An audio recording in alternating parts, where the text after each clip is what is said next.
کی خدمت میں حاضر ہے۔ ناظرین، آج ہم انتہائی اہم انٹرویو کرنے جا رہے ہیں لیفٹیننٹ جنرل امجد شعیب صاحب کا۔ ہم آج بات کریں گے جو کل میاں صاحب نے فوج کے حوالے سے بڑی سخت زبان استعمال کی، اس میں کس حد تک صداقت ہے۔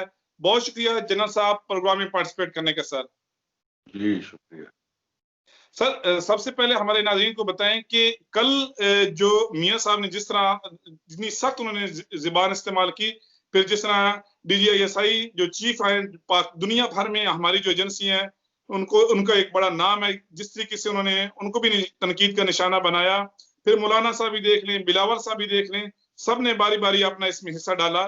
ان بیانات کو، اس جلسے کو آپ کس قدر سے دیکھتے ہیں؟ بسم اللہ الرحمن الرحیم۔ دیکھیے، یہ ایک شرمناک قسم کا رویہ اختیار یہاں پہ جلسے میں، اور میاں صاحب کا خاص طور پہ۔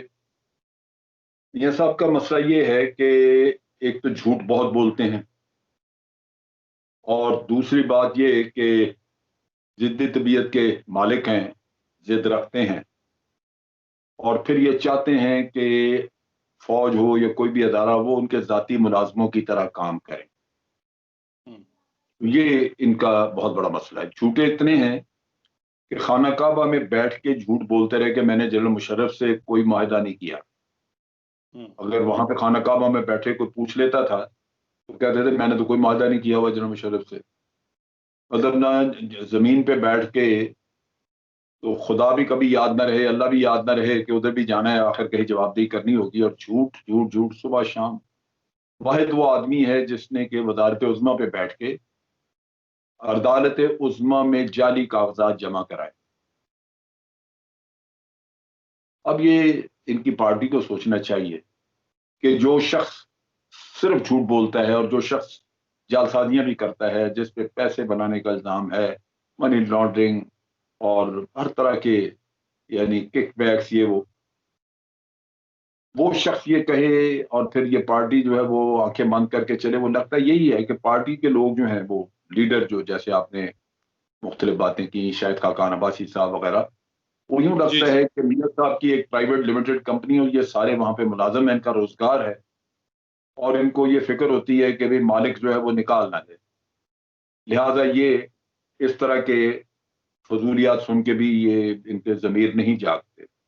اب ہوا یہ ہے کہ میاں صاحب خوش تھے، باہر جا چکے تھے، یہاں سے جعلی میڈیکل رپورٹس وغیرہ بنوا کے، جیسے جو آدمی سپریم کورٹ میں جعلی کاغذات جمع کرا سکتا ہے، اس سے جعلی ووٹ بھی وہ کروا سکتا ہے، وہ جعلی بلڈ رپورٹ بھی بنوا سکتا ہے، اس کا کیا ہے، وہ تو ہر کام کر سکتا ہے۔ لہذا یہاں سے جعلی میڈیکل رپورٹس بنوائیں، عدالتوں کو ساتھ ملایا، باہر نکل گئے۔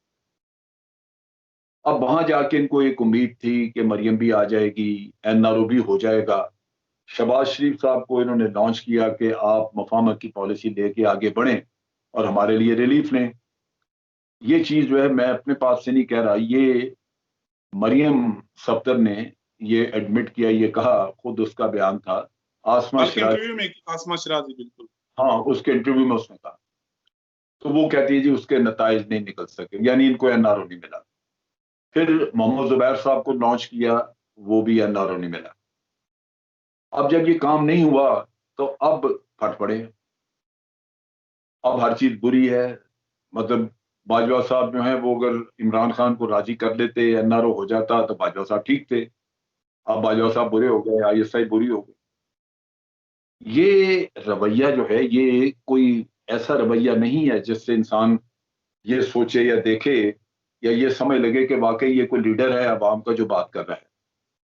یہ عام ایک کاروباری، ایک منی لانڈرر، اس کی زبان ہے، جو کہ انتہائی میں سمجھتا ہوں قابل مذمت ہے کہ ایک شخص اس حد تک گر جائے، اس کو قوم نے اتنی دفعہ آزمایا ہو، اتنی عزت دی ہو، وزیر اعظم کے عہدے تک پہنچایا ہو، اور وہ اپنے ملک کی جگ ہسائی کروا رہا ہو۔ ویسے بھی جب یہ وزیر اعظم تھے تو انہوں نے، اس سے پہلے بھی، یہ جب سے جنرل مشرف نے ان کو نکالا اس کے بعد سے یہ فوج کے خلاف لگاتار سازشیں کرتے آئے۔ کوئی وقت انہوں نے نہیں چھوڑا جب انہوں نے اپنی ہی افواج کے خلاف سازشیں نہیں کی، بجائے اس کے کہ یہ بیٹھ کے کبھی ٹھنڈے دل سے سوچتے کہ کیا ان کے کرتوت تھے جس کی وجہ سے مشرف ان کو پڑ گیا۔ میں مشرف کے پڑھنے کو جائز نہیں قرار دیتا، وہ دیتی ہیں عدالتیں ان کو جائز قرار دیتی ہیں، انہی کے سیاستدان ان کے ساتھ مل کے ان کو دوام دیتے ہیں، ان کی پارلیمنٹ بنا کے بیٹھ جاتے ہیں۔ یہ جو آج سارے بڑے ناچ رہے ہیں مولانا وغیرہ سارے، یہ سارے اس کے ساتھ تھے، انہوں نے پارلیمنٹ میں بیٹھ کے تو مشرف کو 8-9 سال سہارا دیے رکھا، ورنہ تو مشرف اس کی حکومت ختم ہو جاتی ہے اگر یہ سال 2 سال میں۔ مولانا صاحب ساتھ ہی تھے جنرل مشرف صاحب کے؟ بالکل یہ ساتھ تھے۔ تو یہ سارے لوگ یہ کالے ضمیر کے ہیں اندر سے، جو کہ اپنی ضروریات پوری کر لیتے ہیں، بعد میں چیمپئن بن جاتے ہیں۔ تو اس وقت سے لے کے آج دن تک میاں صاحب نے صرف وطن عزیز کے بارے میں، افواج پاکستان کے بارے میں سازشیں کی۔ یہ چراگاہ ہے، یہاں گھاس چرنے کے لیے آ جاتے ہیں، کمائی کی پھر چلے گئے، لندن ٹھکانہ ہے۔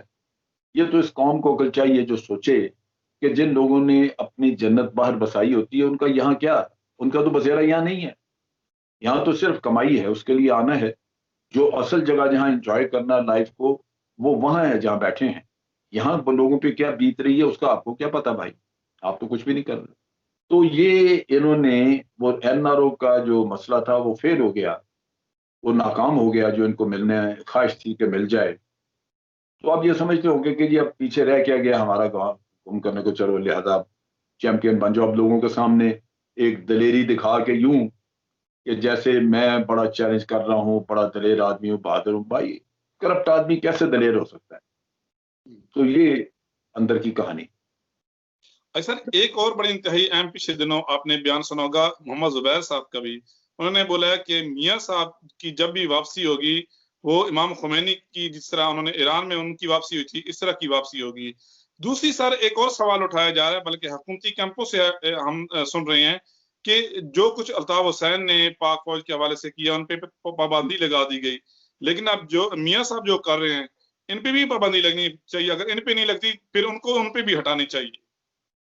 بالکل یہ لگانی چاہیے ان کو پابندی، یہ حکومت کا کام ہے، میں بالکل اس کو مناسب سمجھتا ہوں۔ پابندی لگانے کا فرض حکومت کا، ان کو کرنا چاہیے۔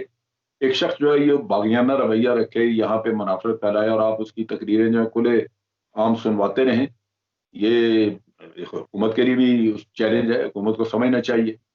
پابندی لگانے میں دیر نہیں کرنی چاہیے، فوراً پابندی لگانی چاہیے اس کی گھٹیا تقریروں پہ۔ ایسا اور کہ جو جو آپ زبیر صاحب کر کا، رہے ہیں، جو آپ نے زبیر صاحب والی بات کی، جی جی زبیر صاحب در حقیقت اپنی وفاداری بنانے میں اخلاقیات اور ضمیر سے بہت آگے جا چکے ہیں۔ ضمیر ترجمان کہیں ہے سر۔ پیچھے زمین پہ گرا رہ گیا پاؤں میں ان کے، وہ ضمیر کی آواز تو وہ میرے خیال سننے کے لیے ان کے کان بھی بند ہو چکے ہیں۔ اور یہ ایسے ہی ہوتا ہے جب انسان کسی کے لیے اللہ بھول جائے، اپنا ضمیر بیچ دے، اور پھر وہ ایسی باتیں کرنا شروع کرے، کہاں خمینی، کہاں یہ منی لانڈرر اور چیٹس جو جعلی کاغذات جمع کراتے پھرتے ہیں۔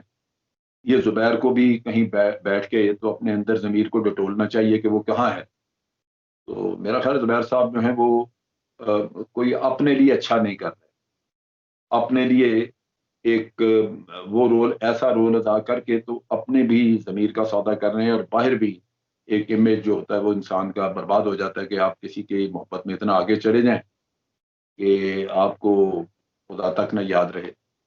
بہرحال میں سمجھتا ہوں یہ ایک انتہائی فضول گھٹیا قسم کا بیان تھا ان کا، جس کو اگنور کر دینا چاہیے، کیونکہ یہ حقیقت کے کہیں دور دور بھی قریب نہیں آتا۔ ایسا آنے والے دنوں میں اپوزیشن نے اور بھی پلان بنائے ہوئے ہیں جلسے کی مختلف جگہ پہ، کل کراچی میں ہوگا 18 اکتوبر کا، وہ ایک بڑا وہ بھی دعویٰ کر رہے ہیں بلاول صاحب کی بہت بڑا سمندر ہوگا۔ ان جلسوں سے کیا حکومت کے اوپر پریشر پڑے گا؟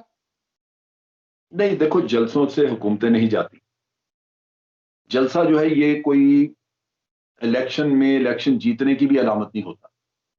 اس کی وجہ یہ کہ ہمارے ہاں یہ رواج ہے کہ جب آپ جلسہ کرنا ہے تو دور دراز سے، ادھر ادھر شہروں سے، دیہاتوں سے آپ لوگ اکٹھے کر کے لے آتے ہیں۔ اسٹیڈیم بھرا نظر آتا ہے، بالکل آ جائے، ٹھیک ہے بھائی، وہاں پہ 50,000 لوگ ہیں، لاکھ ہو جائے گا۔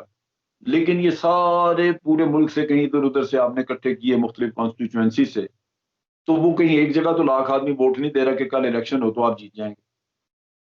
وہ جدھر سے آپ نے پکڑے ہیں وہ پھیل جاتے ہیں، ادھر واپس چلے جاتے ہیں، اور ووٹنگ کے وقت آ کے تو وہ کانسٹیچوئنسیز میں اپنی اپنی میں ووٹ دیتی ہیں، جمع ہونے کے وقت ایک اسٹیڈیم میں جمع ہو جائیں گے.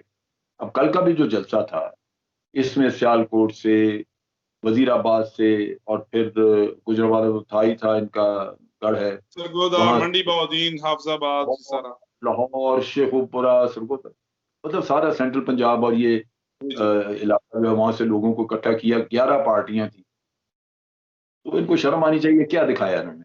اور ان اینی کیس اگر میرا کنسرن جلسے سے نہیں ہے، جلسہ بہت بڑا ہو جاتا، کامیاب ہو جاتا.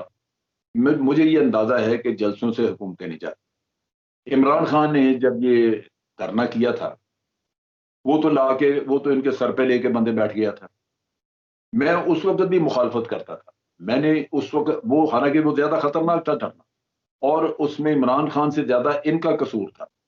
قادری دھرنے میں شامل ہوا کہ انہوں نے 14 لوگ مارے ان کے وہاں پہ تھانہ ماڈل ماڈل ٹاؤن.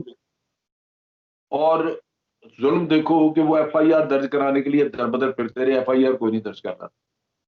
ان کو 76 دن کا دھرنا کرنا پڑا ایک ایف آئی آر درج کرانے کے لیے. اس کی بات نہیں یہ کرتے کہ جی وہ لندن پلان تھی، ظہیر الاسلام تھا. او بھائی، تو ایف آئی آر درج کرا کے ختم کراتے کس طرح؟ عمران خان کہتا رہا 4 سیٹیں کھول دو. بھائی 4 سیٹیں کھولنے سے کیا آپ الیکشن ہار جاتے؟ آپ 4 سیٹیں، آپ پھر بھی سیف تھے، آپ ان کو کھلوا دیتے، تعاون کرتے، کوئی کمیشن بنا دیتے، جو بعد میں آپ نے کیا. تو دھرنے کا تو جواز ہی ختم ہو جاتا.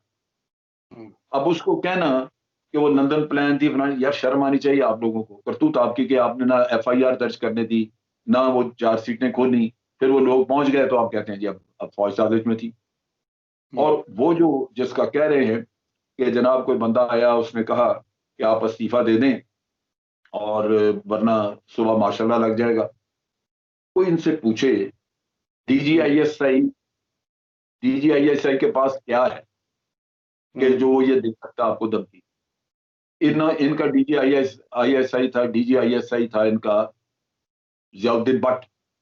جی جی انہوں نے مشرف کو ہٹا کے اس کو بنایا، چیف بنا دیا.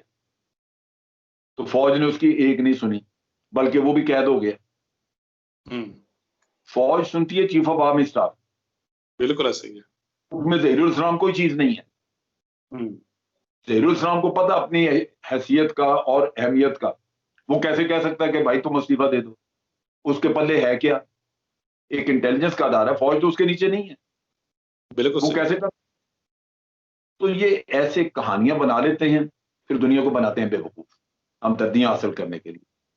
تو ابھی یہ ساری صورتحال جو ہے یہ انتشار کی ہے اس طرح کہ جیسے وہ آدمی جب بالکل بے بس ہو جاتا ہے اور وہ دائیں بائیں ہاتھ پاؤں مارتا ہے اندھیرے میں، یہ ان کا حال ہوا پڑا.